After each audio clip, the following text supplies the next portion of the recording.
Good morning and welcome to our Ask the Agronomist video series. We are here on a kind of rainy day, but a warm day in March. Yes, warm is all that matters. Yes. Maybe rainy, but it's warmer. Maybe flooding It's soon. not negative. I don't know. Yeah, we'll see. But anyways, it's a good thing that it is raining out there. We're in a busy season here at Latham with all the shipment and seeds going out like crazy. It seems like the trucks are leaving right and left. I'm sure a lot of guys have seen them, coming to their shops and so forth. Yes. So. Yep. Yeah, it's a good time of year, that's for sure.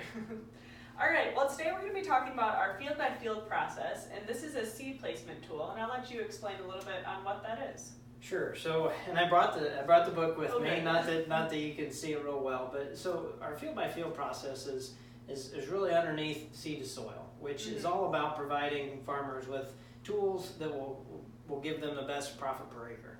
Yield per acre, profit per acre is what it boils down to.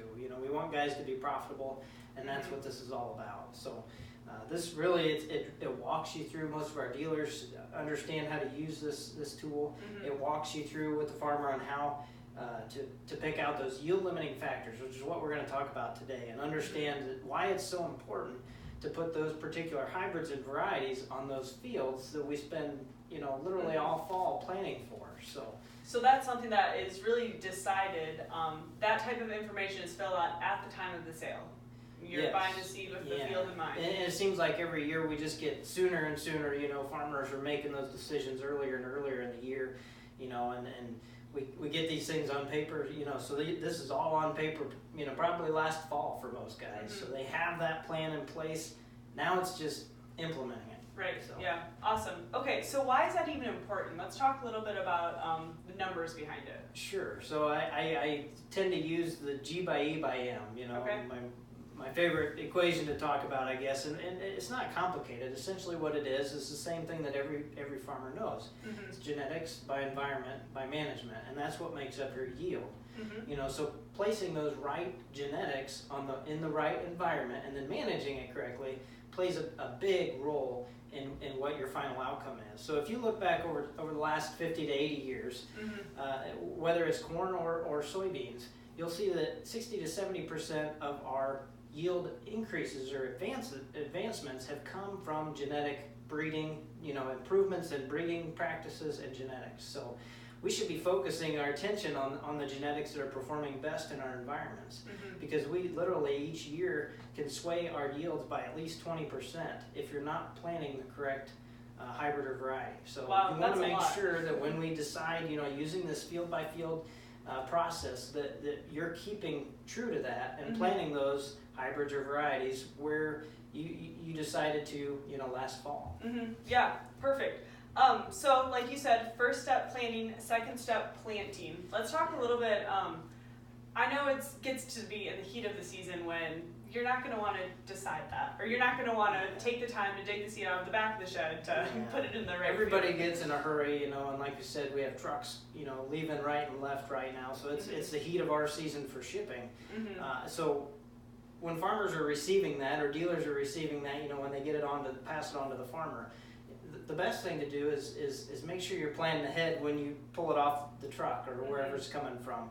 Put it in a spot in the shed that you can get to it easily, or organize it, kind of front to back. Plan things out. And maybe it's putting that latest maturity at the front of the stack, at the front of the pile, so that you make sure you get that planted early and on time. Because if we were going down the list of yield limiting factors, I would say number 2 is planting early, either corn or beans. So that later maturity, maybe putting that in front, or your treated seed when it comes to soybeans. Obviously, if you're treating seed, you're planning on fungicide use and things like that, that should be your first stuff to go out. Plant that early, get that advantage, that extra, time in the ground so that they can produce more nodes and hopefully more yield, So plan things accordingly, put that seed in the shed in a manner that will allow you to not have to say, well, that's in the back, we're not going to worry about that, we're just going to plant this because it's up front. Okay, so that was the plan, but we'll go with plan B. B. Yes, exactly. Taking plan B or plan C, Yeah, yep, okay, perfect. So let's talk a little bit about in-season research. I know you talk about that on and off really all throughout the year, but what are some things that farmers can do this year? Yeah, so we do a lot of research here, and we do a lot of research, if you've seen our research maps, around our territory, which is great. But we always talk about doing research on your own farm, because that's really where that G by E by M comes into play. Because we can't do everybody's individual management, and that also plays a huge role in your overall yield. So, I stress this a lot. Put a few of your acres, if you farm 500, put 10 acres or something into research every year.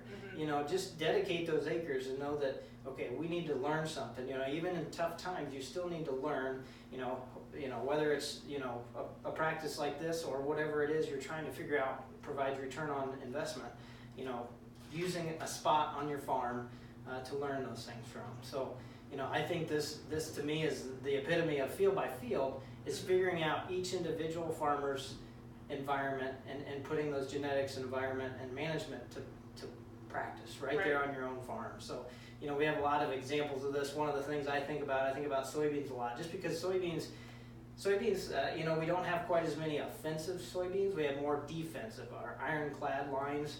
Soybeans, we tend to get in a position with a lot of diseases or deficiencies, like IDC or SCN, that rely heavily on the genetics that we have. So we have some maybe peaking products for SCN versus the PI 88, 788, which has been around a long time. And we have some crosses too.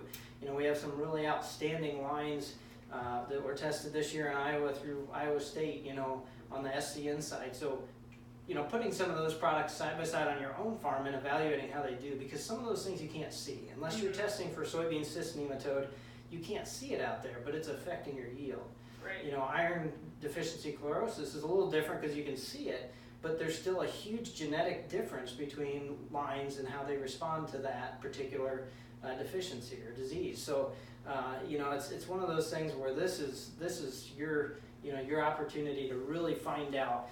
We provide lots of options to guys, and putting them on your own farm and side by side, really in a research manner. I'd encourage guys to do that.